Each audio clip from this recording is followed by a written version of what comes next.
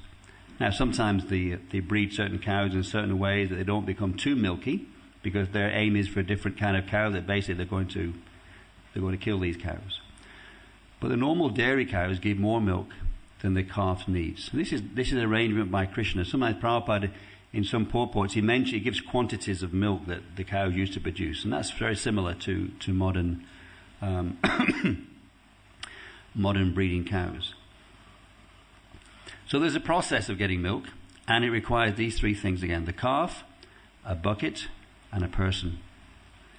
Now, we may ask ourselves, well, why aren't we doing more of these things? Here it is, very emphatic instruction by Srila Prabhupada that we should protect cows. Protect cows and draw milk from the cow. This is interesting. Sometimes there's an idea that we should just have a cow. Just have a cow, then we've solved it. That's Goraksha. No. Goraksha means, Prabhupada says in one purport, cow protection means good milk and good trade. So here it's not about, you very hardly find a verse where he talks about the cows, and everything about the cow is beneficial. The cow dung, the cow's urine, the cow's skin, everything is beneficial. But the majority of the verses are all about milk and drinking milk and making wonderful preparations. So in other words, there's a result, a fruit. There's something tangible that has to come from cows. Now this is also related to this industrial enterprises. Ujjimane cha vritim. And Prabhupada uses the word industrial enterprises. If you want to become successful, you have to do some endeavor. And Vaishyas particularly, they're meant to do Goraksha, Krishi, Goraksha, Vanyam. Krishi means finding these anims, finding these grains within the earth. And Goraksha means to protecting cows. One time, someone wrote to Srila Prabhupada giving him advice about cow protection. And Srila Prabhupada said, what can we do if the Vaishya community, they open factories and businesses and they give us advice about cow protection? In other words, it is the domain of the Vaishyas, the businessmen, to actually protect cows, to actually produce grains, because their mentality is fruitful. Their mentality is profit orientated. This is what drives the Vaishya focus. And this, therefore, is interesting that this is where the cows should be. They should be protected by people who want to get some kind of fruitive result from it, some kind of accumulation of something to get grain. Now, previously, wealth was measured in terms of how many cows you had, how big your stack of grains was. So nowadays, it's very hard to make a living through agriculture and cow protection, and therefore the Vaishyas do something else. They have a business, they have an industrial enterprise. Now, in this purport, Prabhupada kind of, he says some things questioning how, casting some doubts that this is a good way of doing things. He says here that he talks about producing food grains and milk and preparing hundreds of nectarian foods. The other day, there was a couple of guests was here, and one lady, she'd been here a number of times, and her daughter was with her. This is the first time she brought her daughter. Her daughter wants to do some volunteer work in the summer. So her daughter said, should we give him some? I think it was on the day that Krishnadharma's birthday was, and it was quite nice prasadam. So the girl said, This is the most tastiest food I've ever had in my life. I don't know how mother was thinking about that, but anyway, this was her reflection. So there's something very satisfying about food. And actually, this is what really satisfies. Eating is probably anamoia. Our first need is the sense of dependence on eating food. And this is what actually satisfies. Industry doesn't satisfy. People who are working hard in their factories don't feel satisfied. I was away this weekend with my wife, and my family are in Manchester, and we went to Blackpool and walked across the beach. And on the right-hand side was the theme park. And I was reflecting in my childhood days of going on those rides and actually remembering that you never felt satisfied. You experienced some pleasure and some exhilaration, but you never felt satisfied. And this is the state of the mature world. With great industrial enterprises, people don't feel satisfied, and it creates unemployment. Nowadays, when they show you some modern factory, they have some robot doing all this work. This is a great achievement. We had a devotee working for a bread company, and this bread company was providing this food to one of the big supermarket chains. And what happened was, they were a very hands-on, very labor-intensive business. And another factory came on stream that was fully automated. And they offered the same product to the same supermarket chain for £1 million less a year. So the supermarket chain told this other company, we want to work with you, but we're a business. So unless you can bring your costs down, we're going to jump suppliers. So this is the difficulty, that in a society where you want to make profits, you don't value people. But here Prabhupada talks about joblessness. We see practically, because of industry and computerization and modern technology, there are more and more people unemployed. I don't know what the current state of this country is. Was it 2 million, something like that in this country? Who knows the joblessness rate? 2 million people. I did a calculation one time that in this country there are 10 million cows. And if all those 10 million cows were looked after the way that we do, what would that mean? And I calculated that each person would get 0.3 of a litre of milk per day. I think the current figure is about 0.45. There's not a significant drop in milk. That's with 10 million cows. And also we'd employ an extra 600,000 people hand milking the cows. Now we may say, yeah, these materialist people, these non-devotees, they don't make the right decisions. But we're faced with these things here. This is why I mentioned these. This is why it's important to recall these three things to get milk from a cow: a calf, a bucket, and a person. And so if you want milk from a cow, you have to have a field. Anybody know what land costs? About £10,000 an acre. So for one cow, you need about 2 to 3 acres. So already that might cost you £20,000 to £30,000. Then you've got to build a barn. Of course, a barn doesn't need to be as extravagant as what we have here at Bhaktivedanta Manor, but you need some kind of barn. A place to keep your cows, a place to keep your hay, a place to collect your milk, a place to put your calves, a place to put your storage, a place for your workshop, all these things.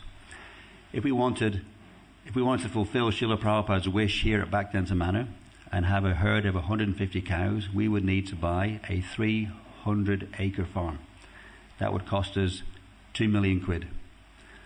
So that's a very serious financial obstacle to prevent cow protection. Next thing is people. It costs £1 a litre to do this. To agitate the milk bag of a cow, to get the milk out, has a fundamental cost to it. In fact, it probably costs more than that. But in our subsidized society, the government helps people pay their costs. So it costs £1 a litre to milk a cow. So cow protection is not something that you do to save money. It has a fundamental cost. And I would say this is why we're not fulfilling what Srila Prabhupada is asking us to fulfill here. He's saying that we should protect cows. Now sometimes devotees will say, well, we're not protecting the cows. We can't afford, and when you get down to it, it's an economic issue. Even with our Ahimsa milk, it's not taking off. People aren't just rushing to the door to get it off the shelf because they will say, well, it's too expensive. I don't know what it costs per litre. Anybody know what it costs a litre for Ahimsa milk? How much? £5.50 for 2 litres. £5.50 for 2 litres.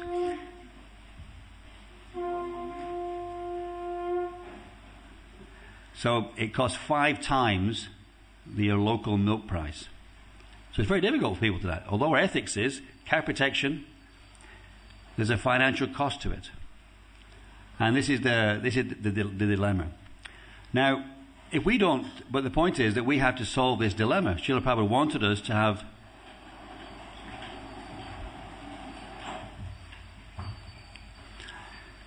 Srila Prabhupada wanted us to have a society or creating an alternative. He wanted us to produce our own milk. And there's no choice. We have to drink milk. Srila Prabhupada says it clearly in this purport. I don't know how you can actually look at this any other way. It's essential to drink milk. It feeds the brain. Protecting cows, agriculture, is a way to become sinless. We hear about that by cow protection, agriculture, you become in the mode of goodness. Your life becomes more simple. And actually there's a lot of testimonies to that. People who live a life around the cows, they feel a certain happiness about it. And certainly if you're protecting the cow, you're not killing the cow. So you're not suffering the sin. Lord Chaitanya, in his talk with Chankazi, he said, those who kill the cows will suffer for as many years in hell as there are 1,000 of years of every hair on the body of a cow. So it's not a very hopeful future for those who kill cows. Now I want to say something. That there is a number of things listed as being implicated in the killing of the cows. Can anyone recall what they are? I don't remember them all in my hand. One who kills the cow? One who assists in the killing, maybe. Okay. One who sells the cow. One who transports the cow. One who eats the cow. One who cooks the cow. Milk is not mentioned there. You don't find anywhere said that if you drink the milk of a cow that has been slaughtered, you are implicated. It doesn't say that there. It's also interesting to say in the conversation with Chankazi, where cows are being killed, this group of people were killing cows, and Lord Chaitanya said, what kind of religion is this that you're killing your mother and your father? He doesn't say there that those who drink the milk of those cows and that are going to be killed are also implicated. It doesn't say that there. It's also interesting here that in all Prabhupada's writings, he also never draws such a comparison. And it's not that he didn't know. Right in the very first canto, there's that verse, Gam chadamu dagam dinam, brisham sudra padahatam, shamam, yavasam, ashru vadanam, shamam, yavasam ichatim. Right there. All the things of modern dairy is mentioned. The cows are poor. They're being beaten on the legs, or in this case, killed.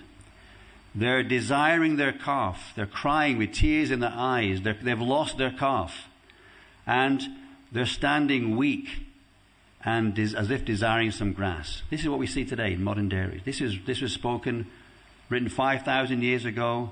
It's a verse in the first canto of the Bhagavatam depicting clearly what was going on in modern society. Same things are going on.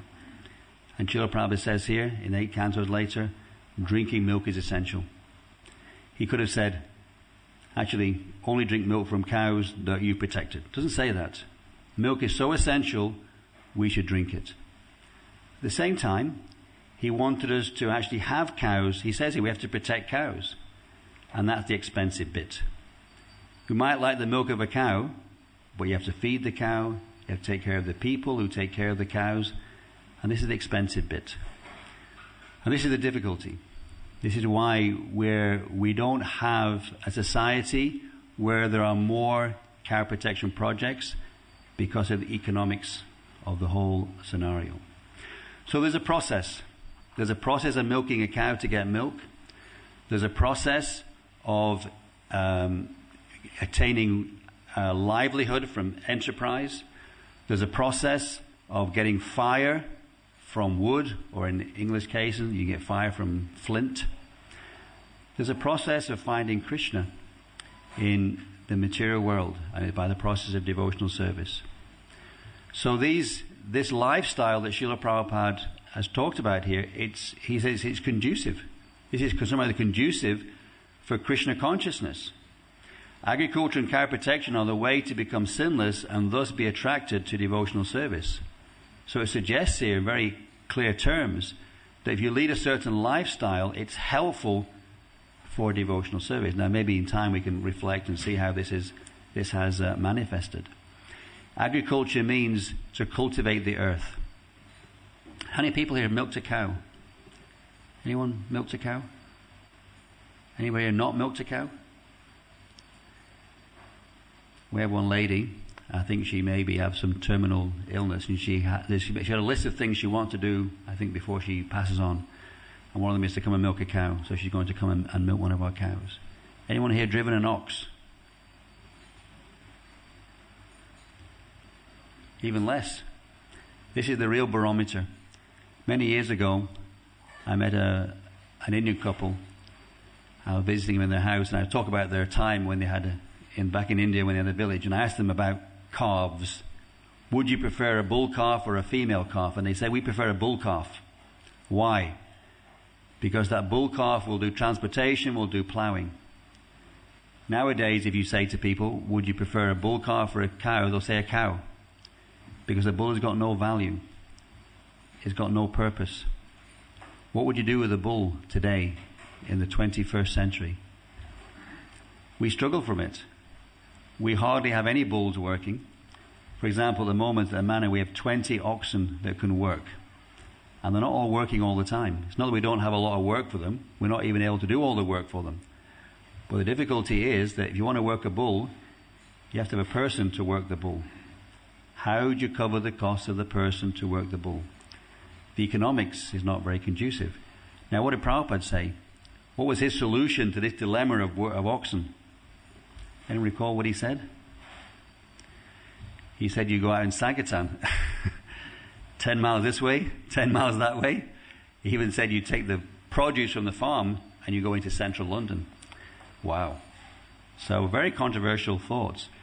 But there'll never be a time in our life, I don't think, or the next life, or the next generation's life, where there will be a circumstance that will force the hand. I don't wait for that. I don't think we should wait for that day. I think we have to somehow or other make oxen, make cows part of our life today. So this verse is all about the importance of cows, the importance of drinking milk. It's about how miraculous they are. They give milk. And actually, if you don't drink it, your life becomes shortened. Here, Prabhupada says that one should drink, what's the word he uses? I can't find the word. Drink large quantities of milk. Now, he's also said things that, I think he was having a conversation in New Vrindavan, and he said if you drink too much milk, you're going to get some illness or something. I don't know, TB, I don't know what it is. There's some illness you get if you drink too much milk. But here he's seeking large quantities of milk.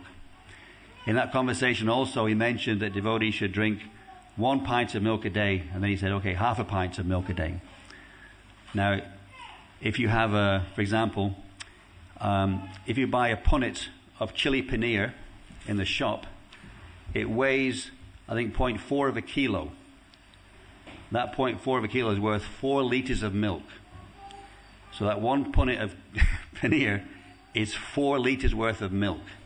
So you might not need, if you want your quota of half a pint, which is what, about a quarter of a litre or something, I don't know, you may only take a little segment of that punnet of paneer as your daily quota of milk. Anyway, just some points to consider here. Any comments or questions, please?